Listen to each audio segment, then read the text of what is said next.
Good morning, friends. I just kind of want to drop a truth bomb here, just as a result of some reading and reflection this morning. I have a friend up at the University of Scranton, teaches philosophy there. His name is Duane Armitage, and I've been reading Duane's book, Philosophy's Violent Sacred. Now, Duane teaches philosophy. That's his bailiwick, and he has several books. Actually, this is his third, and his previous two books have to do with the German philosopher Martin Heidegger, who was in the first half of the 20th century and had a tremendous influence on Bultmann and existentialism, Jean-Paul Sartre, and eventually, of course, in kind of a reaction, Derrida. So what Duane's doing in this book is he's coming at this strictly through a mimetic theoretical lens and reading Nietzsche and Heidegger through the lens of mimetic theory and engaging Heidegger's reading of Nietzsche. Now, if this all sounds confusing and boring and everything else to you, let me assure you it is not. Because, as I've said to you before, many, many times, Western Christendom, Eastern Christendom, all of Christendom is Platonic, okay? Now, once philosophy dismantled metaphysics, which it did over the course of the last essentially 300 years, and it has done away with any other, so to speak, as that which has a relationship to what we would call reason, and thus language. Now, in this deconstruction, which it's fine, that's all fine, okay? This deconstruction is great. You know, it's really important that it's happening at this time in human history, and very interesting that it's happening at this time, that we're getting unshackled now from what is essentially a 2,000-year-old Christian tradition. I mean, there are various types of dualisms, but the Platonic, the Jewish dualism of apocalyptic was completely deconstructed by the destruction of the temple, and then nothing happened in 70 CE. And so that eschatological apocalyptic dualism was nullified by that event. But today, here we are, because we are in this postmodern world that wants to deny the category of truth, any truth or even absolute truth. So they want to deny that such a thing exists. And what they've done, this was so remarkable for me to reread this. I remember, I read this, at least the part I'm reading now, several years ago, but it struck me this morning. So I'd like to walk you through a few sentences, if I may, from Duane's book and kind of explicate them for you, since I've set you up for some of this, because the implication for me has to do with what we're studying in Luke. And so we'll get to that. Okay, that's where we're going. It's kind of axiomatic out there in science, as Duane says. Science ultimately points to the revelation that it has nothing at all to do with truth, but rather technology, control, and power. The relation between truth and power that continental, that is European, thinking often bleeds into postmodernism. And for this reason, I can use the terms continental philosophy and postmodernism interchangeably. Why? What is postmodernism's critique? Postmodernism is critiquing reason as the basis of that which underlies or has a relation to truth. And so Duane argues that in some sense, postmodernism means post-rational. We have seen in this world a number of phenomena related to this post-rationality, with, for example, what used to count as the ability to form coherent arguments with the use of evidence and the ability to defend the integrity of the evidence, that's all gone. Now arguments are being formed by connecting dot A to dot X and dot Y to dot C and so on and so forth. And second is the sheer amount of disinformation that has been put into the public sphere everywhere. We're not just talking the media, we're talking in our music, in our art, in our churches and synagogues and mosques and everything else, the sheer amount of disinformation. So it's little wonder that we look around ourselves today and we go, what is truth? Okay. Now, let me just carry on here. He's talking about postmodernism, and I want you to think of the liberal left, the Christian liberal left. This is very important, but also just the left in general, even the non-religious left, okay? He says, despite postmodernism being a wholesale attack on truth and meta-truth of any kind, it nevertheless always becomes tied to a general ethic and moral sentiment, to what Girard calls often the Judeo-Christian ethic of concern for victims, which further gets politicized in the political ideology of Marxism. And here, my friends, we really come to kind of a very, very, very important thing that Duane is saying here. Okay, listen to this.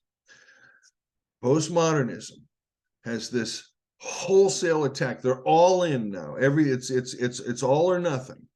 This attack on the truth, the category of truth. There being truthfulness, and yet, and here's the interesting thing, and Girard notes it, and Duane is noticing Girard's observation here, that nevertheless they come back, they slide into this Judeo-Christian ethic of concern for victims. That's where it comes from. You've seen this in my work for decades, and Girard has demonstrated it. You get this. This concern for victim is the voice of the victim. That's the biblical, okay?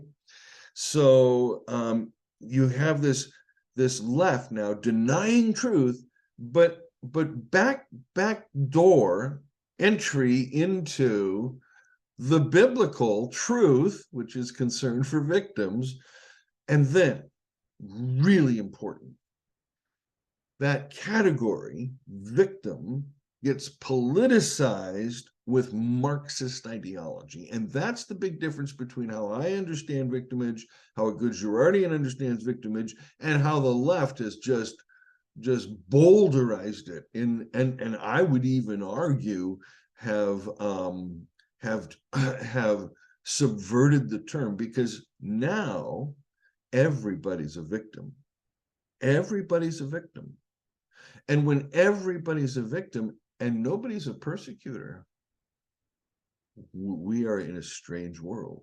See what I'm saying? Okay. He goes on to say that Girard's thinking essentially deconstructs and reconfigures the paradigm set by Nietzsche and Heidegger by uncovering the origin of violence within the mythic sacred and not within the hegemony of reason and Western metaphysics. This is huge. This is really huge, friends. If you can get this, here's what's going on. For Nietzsche and Heidegger, they're going to argue that there is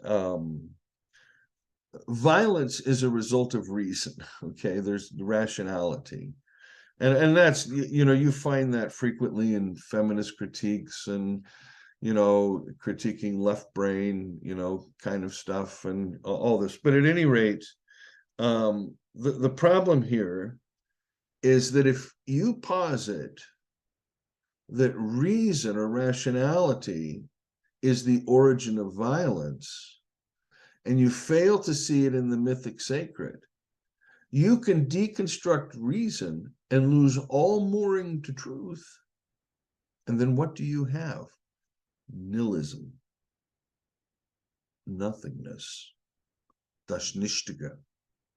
Okay, so let me go on. Duane says, the thing that happened with both Nietzsche and Heidegger is they both sought to overturn this Platonic metaphysic, because by so doing, they could overturn Christianity, which is what their goal was. But when Nietzsche overturns or crucifies Platonism, okay, what happens is he devolves into a philosophy that affirms violence. That's what happens. That's the end game. That's the end result of Nietzsche crucifying Christianity, because he's trying to crucify Platonism, is that he ends up with a philosophy that affirms violence, and we know where that led in the 1930s. Okay? He goes on to argue, however, that Heidegger's philosophy ends up doing the same thing. And then here's the clincher. This is, to me, I wrote in my text, a mic drop. This was so excellent.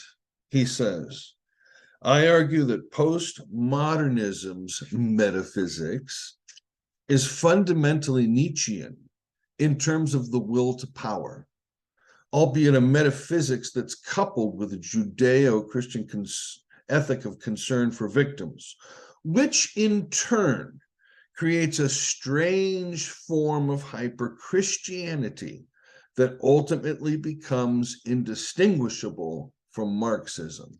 I am going to say that again.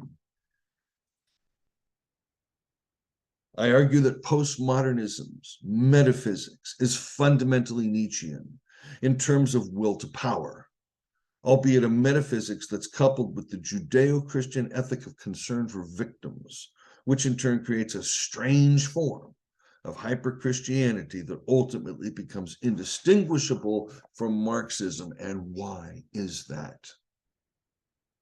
Because underlying either Heidegger or Nietzsche, or Heidegger's reading of Nietzsche, is violence. They don't uncover it, they affirm it. And that affirmation of violence is at the heart of postmodernism, and it is also at the heart of left-wing Christian readings of the gospel. Okay? This is very important. The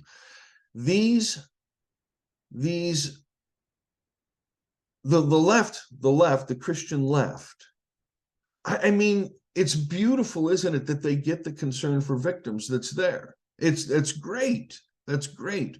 They fail in that they don't recognize that Christ is the forgiving victim, and that creates the revelation. They're stuck with Abel's blood.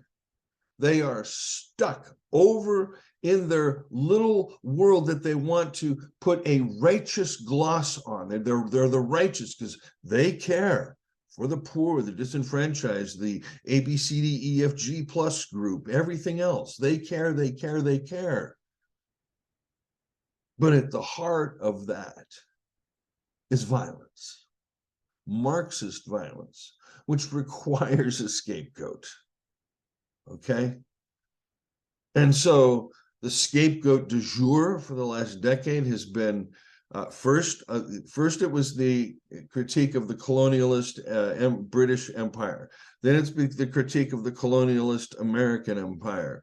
So we are in this place, this strange space between the end of all of this, there really is going to be an end. It's going to be like 70 CE, writ worldwide when it's all finished. Okay? There will literally be rebuilding from the ashes in some places.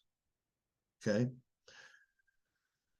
But there is this, as Christianity is now, oh, I'm sorry, not Christianity, my bad. As the gospel has begun to break free from the shackles of this Platonism, we know that at the heart of that gospel is what is the category we term nonviolence. Now, the problem with that category, and it's really not a good word, and I would like to come up with another word, but because it's a negative, it's an against something, okay?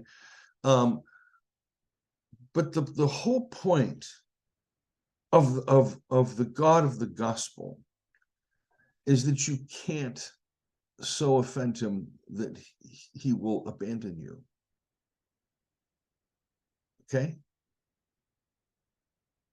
You can't offend the Father of lights. And he pierces your darkness. Your darkness doesn't pierce him. You can't offend the loving Abba. He's run down the road to meet you many, many times. The Father that Jesus teaches is not the God of this age. The God of this age is the Janus-faced God. That's the God of this age. It's the God of Christendom as well. But the gospel, now the gospel says something different, very different. And that's why we cannot assume that the so-called pacifist ethic is an add-on or something that can be deleted if you want from the Christian ethic, okay? Oh, maybe we can do it, maybe we can't do it. We got reasons for not doing it, right? However, if that expression of defenselessness is at the heart of how we relate to a God who has no dark side, now we understand something about the Father. And when we understand that about the Father, we no longer have a relationship with a God. We have a relationship with the maker of all things on earth and in heaven. Let that sink in this morning. That's just some thoughts I was having here, because as Christianity it devolves and it's breaking down. It's going to be just as society's breaking down, we will watch Christendom break down as well. It's all getting flushed down the toilet. I really don't know how to tell you how big the changes are that are coming for the human species. I mean, it's just, I mean, if I was a practicing futurologist, I'd be writing books. Instead, I'm just trying to prepare for it and get through the tough part and hopefully be able to help my friends along the way. But I'll tell you what, get ready, because it's not just the political theater that we see both domestically and globally. It's not just the changes in the economic financial system. It's much more than that. It's a shaking of the heavens. It's a real shaking of this way we have always thought about things and constructed reality and constructed life and constructed theology and philosophy. It's all coming down. The gospel will be so set free. And you will be the witnesses to that. That's why you're here. You're learning about this gospel, the beautiful gospel, Paul's gospel, Jesus' gospel, the gospel of the writer of the fourth gospel, the gospel of Luke, and the gospel of Mark, and the gospel of Matthew. Even if Matthew tends to include things with a little bit of Second Temple eschatology, that's okay. The ethic is there. and the writer to the Hebrews, and the writer of the book of James, Jesus' brother, probably. Don't know about Jude. And certainly First Peter, which I think is written by Peter. All across the board, all across the board. That choice to live into defenselessness, knowing that one is loved by the Father, that that is what will change the world. All right. Cheers. Happy Sunday to you all. I just thought I would shoot this kind of spur of the moment thought project. All right.